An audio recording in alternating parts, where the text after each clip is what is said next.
Good morning mga bossing. May nag-order sa atin ng C1911A+. Kung o-orderin nyo sa akin doon sa may Facebook page, mas mura siya mga bossing. Pag sa Lazada mga boss, meron na siyang patong kasi doon. May mga taxes nang kailangan bayaran, kaya mas mahal siya. Ito 1.1 to doon sa may Lazada mga boss. Pero kung dito nyo bibilin mismo, 950 ko na lang siya binibigay. So nakatipid kayo ng 150. Meet na natin yung bibili na ito, nasa labas na siya. Wait lang.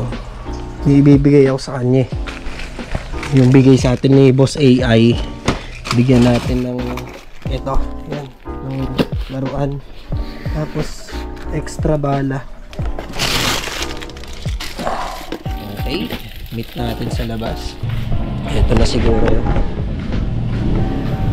Bossing, ikaw yan? Ano natin? Thank you, bossing. Oo, ingat ka. Ingat. Thank you. Okay. Okay, salamat.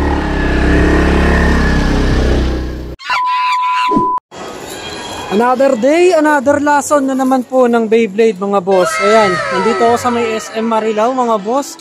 At bumili ulit ako ng Beyblade. Ito naman yung tatluhan mga bossing. Okay, pag uwi natin, unbox na natin to agad. Tapos subukan na natin yung quality na itong tatlo na to. Ito, meron tayo ritong ATB, 60N, and then, ano tong isa?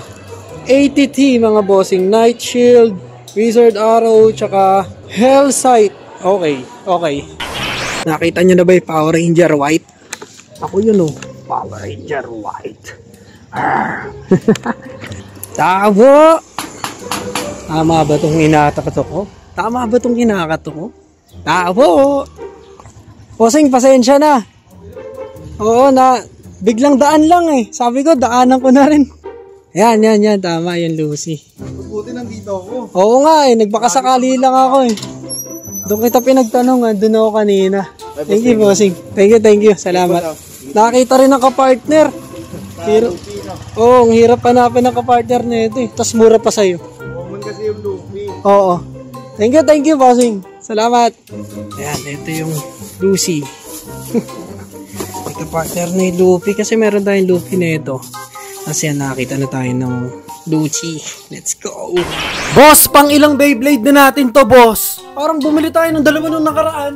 Tapos ngayon, tatluhan naman yung binili natin. Wow! Okay, sige. Unbox na natin to. So, kahapon ko to binili mga boss. Ngayon natin i-unbox. At paglaban-labanin na natin to. Sana ito na yung last na Beyblade ko mga bossing kasi wala na akong pera. Ubus na. 1,500 to. Wow! Kung pwede namang ito na lang yung ipanglaro mismo. So, ito yung panglalaro natin mismo. So, ayan mga boss.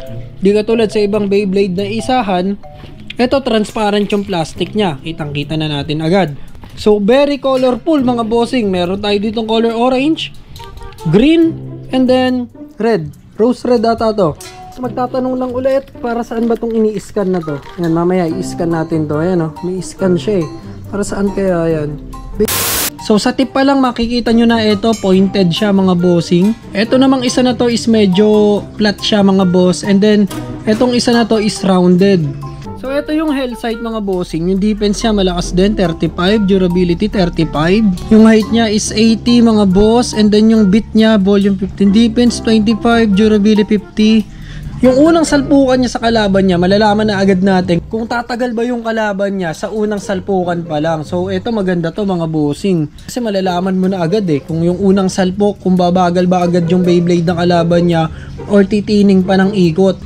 So, maganda yung ability na ito mga boss, Kaya niyan tignan kung tatagal ba yung kalaban niya or hindi. So, ito naman yung Wizard Arrow mga bossing. So, ito maganda rin to mga bossing, Pailalim siya tumira. At the same time mga bossing, kaya niyang i-depend yung sarili niya ng matagal. So, ang durability nito is 55 mga bossing. Mataas talaga yung durability niya. So, ito yung maganda sa kanya. And then, yung tip niya mga bossing, ito yung needle mga boss. Yung rashot naman niya mga bossing, defense 13, durability 6. Yung height niya is 60. Kaya niyang i-block yung attack ng kalaban. At the same time mga bossing, ka-counter attack siya pagkatapos nun. So, ang ganda rin nito.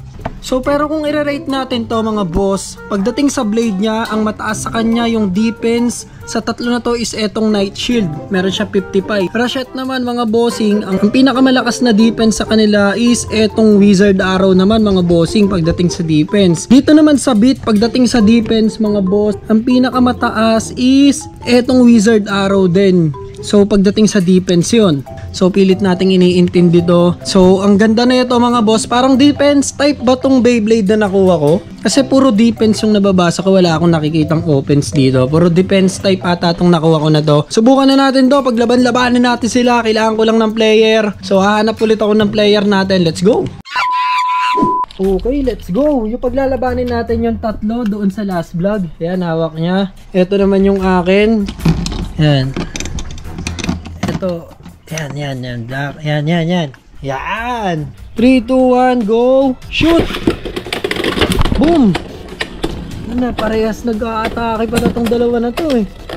Boom! Wala! Talo ka! Talo ka! Ang tibay pala nito, boss oh. Talo ka, lagay mo dyan. Yan naman kasi gamit mo. Okay, I win. Oy, bago to. Bagong bili mo. Parang maganda yun sa'yo. Maano kasi, lakasan mo kasi hatak mo.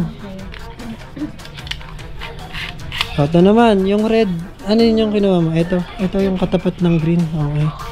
So, 3, 2, 1, go! Shoot! Ito, maganda to. Boom! Patay! Talo na yan. Bawal dito. Talo na nga yan, talo na ako. Pero sige, isa pa. Kasi hindi sila nagbakbakan eh. Na outside lang eh. Disqualified. Isa pa. Pumalsik eh. Kawawa naman. 3, 2, 1, go! Shoot! Take two. Malikot yun sa'yo ah. Parang may kumalas ah. Ayun na, mahina na. Mahina na yun sa'yo. Sana lang yan. Boom! Kaboom! Ay! Nag-burst! Ang galing! 2-1. Hindi, 2-1. Panalo ko nung una. Sige, 2-1. Ito na, last one. Okay, 3, 2, 1. Go! Shoot! Talo, manlilibre ah. Yun! Talo ko na naman, boss! Ay! Oo, akin to! Panalo! Akin to! Lagi kang talo ah! Parusa! And last, etong Lucci natin mga bossing, no? Ito talagang ang tagal kong naghahanap nito mga boss. So eto mga bossing, meron naman akong ibang nakita nito katulad sa Green Hills. Nakita ko nito sa Green Hills. Kaso nga lang ang taas ng presyo mga bossing. Parang 1.5 bata yung pagkakatanong ko nun. Each mga boss kasi may kapartner to si Luffy Gear 5. So eto nakuha ko lang siya ng 350 pesos. Etong Lucci na to mga bossing, no? So eto yung kapartner niyan. Nasaan na nga ba? Ito. So eto yung kapartner niyan mga boss. Si Luffy Gear 5. Tapos meron silang unang version eh, nung unang nagtapat sila ni Lucci. Tapos ito na yung bago, ito na yung latest na pagtatapat nila mga boss. Napaka-classic nito, very iconic mga bossing, itong Lucci tsaka Luffy, no? Saan lang natin? Itong ganda kasi nito, yung first version nito mga boss, talagang ano sila, no? Tawag dito, plain na plain. Kasi mahina pa sila dun parehas eh. Eh yung ngayon mga boss, talagang ang lakas na nila parehas dito mga bossing. Iba na yung aura nila ditong dalawa. So ayan na mga bossing, no, talagang may kasuntukan na sa Luffy rito. At ang ganda niyan mga boss, pati yung aura ng buhangin sa likod. Ayan, no, kitang-kita yung detail mga bossing, talagang detalyado. At parehas na silang iba rito talaga. Si Luffy Gear 5 na, tapos si Lucci, ayan, ewan ko ano bang pinagbago ni Lucci rito. Mas lumakas, parang ganun. So ayan mga boss, napakaganda talaga. Pakita ko rin sa inyo yung unang version nito. So ayun yung unang version yan mga boss. Ayan si Luffy, mahina pa dyan talaga si Luffy mga bossing. CP9 pa lang yung part na yan eh. So eto, poging-pogi na yung dalawa mga boss. Talagang ang ganda. Tapos yan, ngayon ko lang ata napakita sa inyo to, no? So ayan yung ano natin dito, glass cabinet natin. Puro Luffy yung nasa taas. Yung nasa baba naman is labo-labo yung mga yan. And then yung nandito naman is labo-labo rin. Puro One Piece mga bossing halos tong mga to. Na iba lang yun nandito sa pinakababa yung mga Gundam. So yun lang mga boss. Kita-kits ulit tayo next video mga bossing. Ano bang gagawin natin next video? Anong bago? So, pellet gun vlogs tayo. Tignan natin kung may bago tayo rito. So, sa mga gusto mag-order ng pellet gun na ayaw sa Lazada or malapit lang dito sa akin, para mas makamura ka, lalo na kung malapit lang yung lugar mo sa area ko. So, PM lang tayo mga bossing. PM nyo ako sa page ko. So, yun lang. Maraming salamat. Kung umabot ka man hanggang dito sa dulo ng video na to. Yeah, don't forget to like, subscribe, and i-click nyo na rin yung notification bell dito sa may baba. Guys, subscribe mo naman ako kung hindi ka pa nakasubscribe dito. Maraming salamat sa'yo. Bye-bye. Peace.